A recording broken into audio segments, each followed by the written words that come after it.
윤석열 대통령의 취임 2주년 기자회견.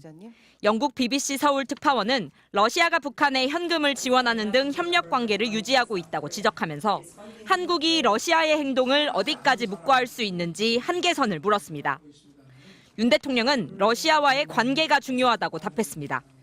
What are your current red lines when it comes to Russia's cooperation with North Korea? 사안별로 협력할 것은 협력하고. 이 기자는 기자회견 후일담 영상을 올리며 답변이 만족스럽지 않았다고 평가했습니다. Because he didn't really answer the question. He answered them all very, very loosely in quite a safe way. 로이터 기자는 미국 공화당 대선 주자인 트럼프 전 대통령이 한국의 방위비 분담을 더 요구하는 데 대한 입장을 물었습니다. 제가 공개적으로 답변하기 어려운 질문을 많이 하셨는데 이 기자 역시 SNS 계정을 통해 윤 대통령이 웃으면서 직접적으로 답하지 않았다고 적었습니다. 외국 정상들의 기자회견 풍경은 어떨까? 미국 대통령 기자회견에선 인신공격에 가까운 질문이 나오거나 꼬리에 꼬리를 물고 질문이 이어지는 경우가 적지 않습니다. How bad is your memory, and can you continue as president? My memory is so bad I let you speak to the press. They express concerns about your mental acuity. They say that you are too old. 기자들에게 손가락질을 하고 목소리를 높여 언쟁을 벌여도 기자회견은 계속됩니다. President, that's enough. Mr. President, I had one other Peter, question, let's if go. I may ask, on the Russia investigation. Are you concerned that you may have I'm not concerned indictments- about anything with that you the may have Russian indictments coming down? investigation because it's a hoax. 어제 기자회견에서 국내 기자들이 북핵 문제나 경색된 한중 관계에 대해 물어볼 기회는 없었습니다. 일제 강제동원 문제의 해법을 물어본 건 일본 경제지 기자였습니다. MBC 뉴스 신수아입니다. 어제 1년 9개월 만에 열린 윤석열 대통령의 기자회견에서 질문을 한 외신 기자들이 대통령의 답변에 대해 만족스럽지 못했다는 평가를 내놓고 있습니다. 기자회견에서 외교안보 분야의 질문을 했던 진 맥킨지 BBC 서울 특파원. 유튜브에 기자회견 후기 영상을 올려 윤 대통령의 답변에 대해 이같이 말했습니다. Were you satisfied with his answer? No, I wasn't satisfied because he didn't really answer the question.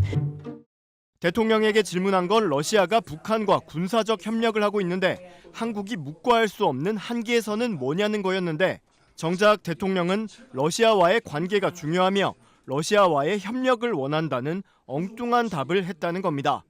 But he took a very different road, which I was actually quite surprised by, and I think it was quite telling. And so I wasn't actually expecting him to take that approach. 맥킨지 특파원은 그러면서 윤 대통령의 재임 기간 한국의 언론 자유가 쇠퇴한 것에 대한 질문도 하고 싶었는데 하지 못해 아쉽다고 덧붙였습니다. I did want to ask him about that, but I'd hoped that somebody else would do it for me. But no one did. No one did, no. 마찬가지로 기자회견에서 질문을 던졌던 로이터의 조시 스미스 지국장도 자신의 질문에 윤 대통령은 웃으면서 직접적으로 답하지 않았다고 평가했습니다. 제가 공개적으로 답변하기 어려운 질문을 많이 하셨는데 스미스 지국장은 자신의 SNS에 뉴스 영상을 공유하면서 나는 윤 대통령에게 트럼프가 최근 방위비를 더 많이 내지 않는다면 한국 같은 부유한 국가를 미군이 방어하는 건 말이 안 된다고 한 것에 대해 물은 것이라며 이같이 말했습니다. 앞서 정치권에서도 이번 기자회견에서 윤 대통령의 답변이 질문의 핵심을 비켜갔다는 평가가 나왔습니다. 유승민 국민의힘 전 의원은 윤 대통령이 중요한 질문에는 동문서답을 했다고 지적했고 김동연 경기도지사도 사오정 기자회견이었다며 답이 없는 대통령임을 다시 한번 확인했다고 비판했습니다. 반면 국민의힘에서는 국민이 궁금해할 모든 현안에 대통령의 진솔하고 허심탄회한 입장을 직접 들을 수 있었다는 평가와 함께 진전된 소통이라거나 상당히 감동받았다는 반응도 나온 바 있습니다. 존경하는 모든 책임은 여러분, 내가 진다는 안녕하십니까. 명패를 앞에 두고 기자회견에 앞서 진행된 국민보고.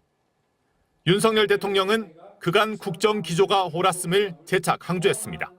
지난 2년 저와 정부는 시급한 민생 정책에 힘을 쏟으며 우리 사회의 개혁에 매진해 왔습니다. 이어 631일 만에 열린 기자회견. 지난번보다 2배 이상 많은 시간이 주어졌지만 질문 개수는 많지 않았습니다. 30여 분 동안 이어진 취임 100일 회견에서는 질문이 12개.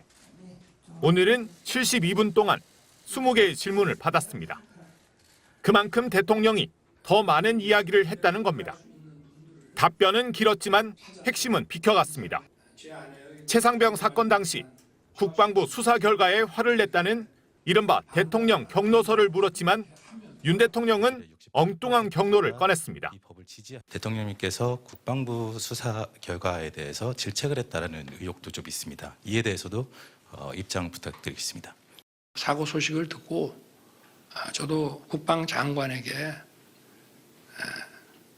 이렇게 좀 질책을 했습니다. 한동훈 전 국민의힘 비대위원장과 소원에 졌느냐는 질문에는 한 전 위원장이 정치인으로 자리매김했다는 답을 내놨습니다. 미국과의 방위비 협상 질문에서는 아예 답을 피했습니다. 제가 공개적으로 답변하기 어려운 질문을 많이 하셨는데 형식도 문제였습니다. 앞서 대통령실은 질문 주제와 시간 제한은 두지 않겠다고 했지만 정치, 경제, 사회 등 주제별로 질문을 받는다는 공지가 기자회견 2시간 전에 나왔습니다. 민정수석실 운영 방안이나 김건희 여사 공개 일정, 특별감찰관 도입 등에 대한 질문을 할 수도 없었고 들을 시간도 없었습니다. 대통령실 내에서는 오래 기다렸지만 여러 아쉬움이 남는 기자회견이었다는 얘기도 흘러나왔습니다. MBC 뉴스 김민찬입니다.